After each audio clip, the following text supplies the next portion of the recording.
Hello everyone, welcome back to my channel. আশা করি আপনারা সবাই খুব ভালো আছেন, সুস্থ আছেন। গুড মর্নিং জানিয়ে আজকে আমি আমার আজকের ব্লগটা স্টার্ট করছি। আর আজকে হচ্ছে যেদিন আমরা শুক্রবার দীঘা গেছিলাম, সেই দিনের ব্লগটাই আপনাদের সাথে শেয়ার করছি।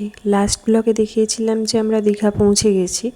তো যাওয়ার পরে আমরা প্রায় 1 ঘন্টা খোঁজার পরে মোটামুটি একটা হোটেল রেস্টুরেন্ট একটা পেয়েছিলাম। রেস্টুরেন্ট কাম হোটেল, মতলব এটা হচ্ছে 3 স্টার হোটেল ছিল। কিন্তু আমার 3 স্টার হোটেল লাগেনি, মানে আমার খুব একটা সাফ সুতরা আমার নিজের আর কি মনে হয়নি। কারণ আমি এর আগে অনেক হোটেলে থেকেছি, মানে দীঘার মতন জায়গাতে এটা হচ্ছে ওখানকার 3 স্টার হোটেল ওনারা বলছেন। আর এইখানে ঘরটা হচ্ছে এরকম একটা নর্মালি যেরকম থাকে, একটা কাবার্ড দিয়েছিল আর টিভি ছিল। টিভিটা অবশ্যই চলছিল, কোনো জায়গায় চলে না, এখানে টিভি চলছিল। আর এখানে জানলা দিয়ে হালকা একটু সমুদ্র দেখা যাচ্ছিল। আমরা একদমই মানে রুম পাচ্ছিলাম না বলে আমাদেরকে এই রুমটা দেওয়া হয়েছিল। আমাদের যেহেতু 2টো খাট লাগবে, তার জন্য 2টো বাচ্চা আছে, বাবা মা আর আমি।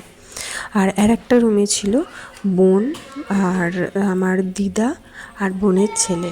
আজকে যেহেতু বোনের বর আসেনি, ও আসবে হচ্ছে শনিবার দিনকে, মানে নেক্সট ডে। তো ও আসলে অসুবিধা হবে না, খাটটা যথেষ্টই বড় ছিল, একটা বাচ্চা নিয়ে 3জন অনায়াসে শুতেই পারবে। তাও ওরা একটা গদির ব্যবস্থা করে দিয়েছিল, আমাদের ঘরেতেও দিয়েছিল। আমাদের বলেছিলাম লাগবে না, বাট তাও মা পরে, মানে আমরা যখন এই রুমটা যেটা নিয়েছি, রুমটা হচ্ছে কালকে ওটা ছেড়ে দিতে হবে, কারণ ওটা বুক ছিল। তো তাই জন্য আমাদের যে একটা রুম দিয়েছিল সেটা একটাই বেড ছিল, তাই জন্য একটা গদি দিয়েছিল। আর ওইটা ছিল হচ্ছে আমাদের বাইরে থেকে হোটেলের, এটা আমি পরে আবার আপনাদেরকে দেখাবো। আর এখন আমরা যাচ্ছি হচ্ছে ঢেউসাগর।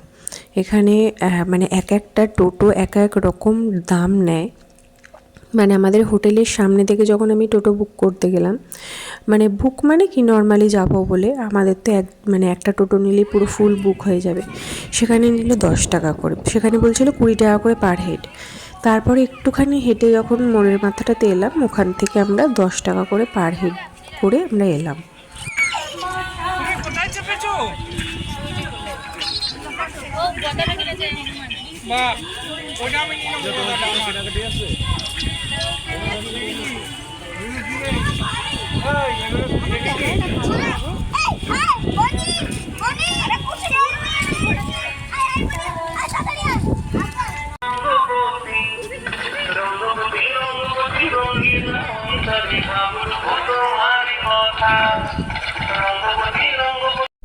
আমার দিদার হাঁটতে একটু সমস্যা হয়, কিন্তু সেই তুলনায় কিন্তু আমার দিদা অনেকটাই তাড়াতাড়ি হেঁটেছে, খুব ভালো সার্ভিস দিয়েছে। মানে এইটুকুনিটাই আর কি হেঁটে যেতে হয়েছে, খুব একটা হেঁটে যাওয়া হয়নি। আর জায়গাটা খুবই সুন্দর ছিল, খুবই সুন্দর সাজানো, আর বাচ্চাদের জন্য খুবই সুন্দর। আর মিঠিকে আমার এটা শখ ছিল, মিঠিকে তাই এটা এই আইসক্রিমের যে একটা খেলা গেম হয়, এটা আমি ওকে দিয়ে করিয়েছি।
ফার্স্টে সোমকে বলেছিলাম, বাট সোমের অতটা ইন্টারেস্ট ছিল না, ও সবেতে একটুখানি লজ্জা পায়।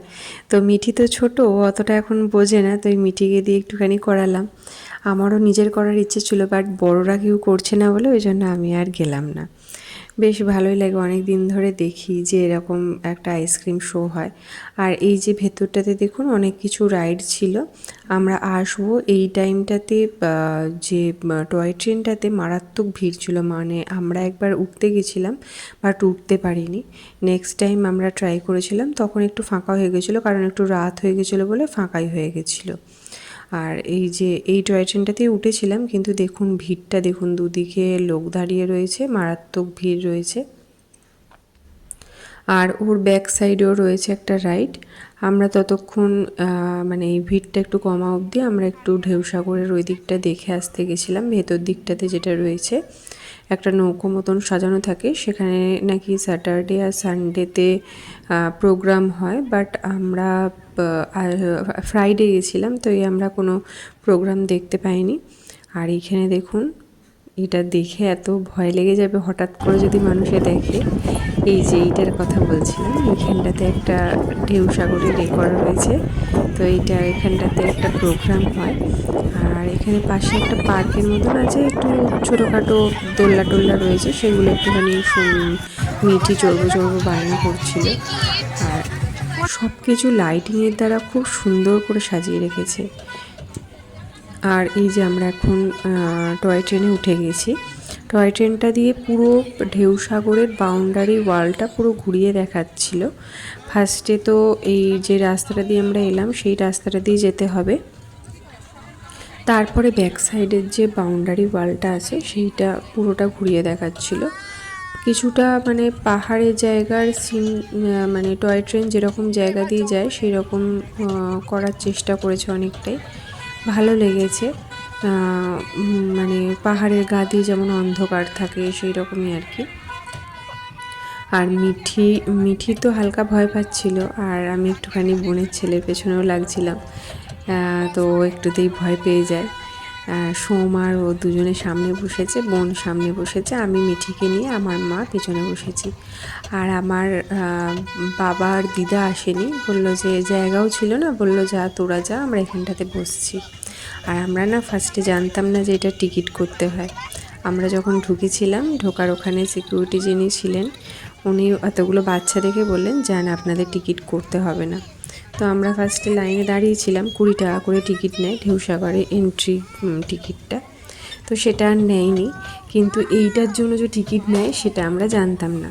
আমাদের ওঠার পরে বলছে টিকিট দেখান, তো আমি বললাম গেটের টিকিট তো নেই। তখন বললো না গেটের টিকিট নয়, এটার টিকিট আলাদা আছে। তো তখন ফাঁকা ছিল বলে আমি জাস্ট একটু সিটটা রেখেই আমি টিকিট কেটে নিয়ে আসলাম। এটা 50 টাকা করে পার হেড টিকিট নিয়েছে। আর এই যে ঢেউসাগরের এখানে লেখাটা আলো দিয়ে, পুরোটাই আলো দিয়ে এত সুন্দর করে সাজানো, যার জন্য সব বাচ্চারই গেলে খুবই ভালো লাগবে। আর বিশেষ করে এখানকার আকর্ষণ হচ্ছে এই টয় ট্রেন, সব বাচ্চাই চড়তে চায় টয় ট্রেন, তো খুবই সুন্দর ছিল। আর এই টয় ট্রেনটাও দেখতেও খুব সুন্দর ছিল। আরও দুটো আছে, আর একটা বন্ধ ছিল, রাত্রিবেলা স্টার্ট হয়েছে। আর এখন আমরা চলে এসেছি, দেখুন হোটেলে চলে এসেছি, অনেকটাই রাত হয়ে গেছে, এখন 10টা মতন বাজে। আর আমরা মানে আমি তো আজ শুক্রবার, আমি কিছু আর খাবো না, আমার একটু সুজি চিড়ে ভাজা এগুলো আছে খেয়ে নেবো। আর মায়েরা অনেকটা অবেলা করে 5টা 5:30টায় খেয়েছে বলে, তাই ওখান থেকে আমরা একটু রোল নিয়ে এসেছিলাম, ছোট ছোট রোল। সেই রোল আর সোম একটু মোমো খেয়ে নিয়েছিল। তো এটাই হচ্ছে ফ্রাইডেটা আমাদের এইভাবেই কেটেছে। আমাদের আস্তে আস্তে তো 2:30 বেজে গেছিলো দুপুরবেলা, 3:30 4টের সময় আমরা হোটেলে ঢুকেছিলাম। তো চলুন তাহলে আজকের মতন ভিডিওটাও এখানে শেষ করছি। আমরা এখন ঘরে যাই, আবার দেখা হবে নেক্সট ভিডিওতে। আমাদের স্যাটারডে দীঘাতে কেমন কীভাবে কাটালাম। তো আজকের মতন ভিডিওটা এখানে শেষ করলাম, আবার দেখা হবে খুব তাড়াতাড়ি নতুন একটা ভিডিও নিয়ে। ততদিন সবাই খুব খুব খুব ভালো থাকবেন, সুস্থ থাকবেন, আনন্দে থাকবেন। আবার দেখা হবে নেক্সট ভিডিওতে।